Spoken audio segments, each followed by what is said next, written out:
नमस्कार, जय Hind. General science सामान्य विज्ञान के इम्पोर्टेंट क्वेश्चंस जो कि आपके railway group D RRB group D में आएंगे। ठीक है, साथ ही नेवी एमआर का जो भी एग्ज़ाम देंगे, नेवी एमआर या फिर एसएससी यूपीएससी के जो भी एग्ज़ाम आप देंगे जिनमें भी जनरल साइंस पूछी जाती है, सभी के लिए इंपॉर्टेंट होने वाला है। यह प्रीवियस ईयर पेपर्स पर डिपेंड है। अलग अलग राइटरों की बुक से प्रीवियस ईयर पेपर पर डिपेंड है, कम से कम 10 से 12 साल के। वीडियो को लास्ट तक जरूर देखना, बीच में वीडियो को बिल्कुल नहीं छोड़नी है, लास्ट तक देखना। एक आधा क्वेश्चन भी अगर आपने छोड़ दिया तो शायद वही एग्जाम में आ जाए। एग्जाम के पॉइंट ऑफ व्यू से मोस्ट इंपॉर्टेंट वीडियो होने वाली है। पहला क्वेश्चन बिना देरी किए स्टार्ट करते हैं, बिना इधर उधर की बातें किए। जड़त्व का गुण, 4 ऑप्शन दिए हैं। जड़त्व का गुण किसी वस्तु में होता है, प्रत्येक वस्तु में होता है, किसी भी वस्तु में नहीं होता, केवल गतिशील वस्तुओं में होता है। तो ध्यान दीजिए, जड़त्व का गुण होता है। Option number B right answer है। प्रत्येक वस्तु में जड़त्व का गुण होता है। जड़त्व होता है क्या, थोड़ा सा हम आपको डिफाइन कर दें। जड़त्व न्यूटन की गति का पहला नियम है, जो कि वस्तु अगर गति में है तो गति में रहने का प्रयास करती है, और वस्तु अगर विराम में है तो विराम में रहने का प्रयास करती है। इसे ही जड़त्व का गुण कहते हैं। जड़त्व के गुण 2 प्रकार के होते हैं, विराम का जड़त्व और गति का जड़त्व। ठीक है, ख इसका राइट आंसर हो जाएगा। नेक्स्ट आगे चलते हैं। किसी वस्तु की गति त्वरित होती है तो, अगर किसी वस्तु की गति त्वरित होती है तो उसकी चाल हमेशा वृद्धि होती रहेगी चाल में, या उसके वेग में हमेशा वृद्धि होगी, या वह हमेशा पृथ्वी की ओर गिरती रहेगी, या उस पर हमेशा कोई बल कार्य करता है। आपको दिमाग में थोड़ा जोर देना है, इन 4 ऑप्शनों को पढ़ना है जैसे एग्जाम में ही आप बैठे हों। ऐसे आपको नहीं करना है कि नॉर्मली आंसर के लिए वेट करें। ट्राई करनी है। जब किसी वस्तु की गति त्वरित होती है, ठीक है, तब उस पर हमेशा कोई बल कार्य करता है। जब कुछ भी फोर्स लगेगा तभी उस पर कोई गति जो है उसकी त्वरित होगी।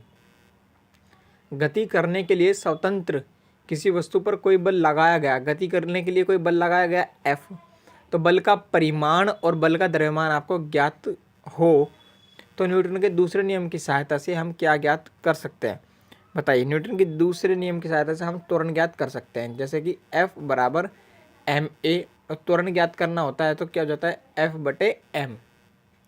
ठीक है, तो ये ध्यान रखिएगा, ये फॉर्मूला बनेगा। 4th नंबर क्वेश्चन देख लीजिए। यदि गति करने के लिए स्वतंत्र 1 किलोग्राम द्रव्यमान की किसी वस्तु पर 1 न्यूटन का बल लगाया जाए तो क्या होगा। देखिए, m कितना दिया है आपका, m दिया है 1 kg और f कितना दिया है 1। तो त्वरण का फॉर्मूला लगेगा A = F/m। f की जगह पर 1 रखा जाएगा बटे में, m की जगह पर भी 1, 1 से 1 कटा तो आंसर कितना जाएगा 1 आएगा। और उसका मात्रक क्या होता है त्वरण का, मीटर प्रति सेकंड स्क्वायर। तो डी ऑप्शन आपका राइट हो जाएगा। जब किसी वस्तु पर कोई बाह्य बल लगता है तब वह बल की दिशा में त्वरित हो जाती है। इस प्रकार उत्पन्न त्वरण वस्तु, बताइए वस्तु के क्या होता है, बल के समानुपाती, वेग के समानुपाती, द्रव्यमान के समानुपाती, जड़त्व के समानुपाती। इसका बताइए राइट आंसर क्या है। तो इसका राइट आंसर हो जाएगा क्या, बल के समानुपाती होता है। अगर कोई अचर बल 0.6 किलोग्राम द्रव्यमान के पिंड में 0.08 मीटर प्रति सेकंड का त्वरण उत्पन्न करे तो बल का क्या परिमाण होगा। तो F बराबर ma का फॉर्मूला लगेगा। m इसमें दिया है 0.6 और a इसमें दिया है 0.08, तो 8×48 हो जाएगा। 48 में कौन से वाला, a आपका सही आ जाएगा आंसर। कोई बल 10 ग्राम द्रव्यमान की वस्तु में, a में कोई बल है 10 ग्राम द्रव्यमान की वस्तु में a में 8 मीटर प्रति सेकंड का त्वरण उत्पन्न करता है। ठीक है, तो दूसरा बल 20 ग्राम द्रव्यमान की वस्तु में 5 मीटर प्रति सेकंड स्क्वायर का त्वरण उत्पन्न करता है। 2 त्वरण है, एक 8 है, एक 5 है। तब बताना है आपको b की अपेक्षा a बड़ा है, a की अपेक्षा b बड़ा है, दोनों समान है और दोनों शून्य है। ध्यान दीजिएगा, a की अपेक्षा b बड़ा है तो ये ख आपका राइट हो जाएगा। एग्जाम में इसी तरीके के क्वेश्चन आते हैं, ऐसे हल्के क्वेश्चन नहीं आते। संवेग का मात्रक बता दीजिए तो कोई बता देगा किलोग्राम मीटर प्रति सेकंड।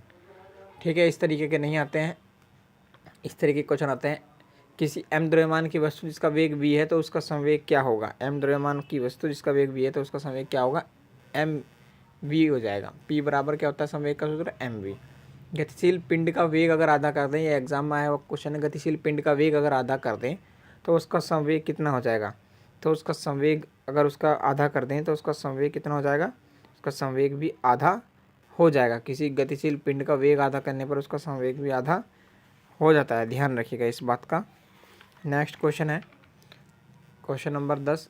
न्यूटन की गति के तीसरे नियम से क्रिया प्रतिक्रिया से संबंधित बल कैसे होंगे। ऑप्शन को अच्छे से पढ़ लीजिए। न्यूटन की क्रिया प्रतिक्रिया, हमेशा भिन्न भिन्न वस्तुओं पर ही बल लगे होने चाहिए, ध्यान रखिएगा।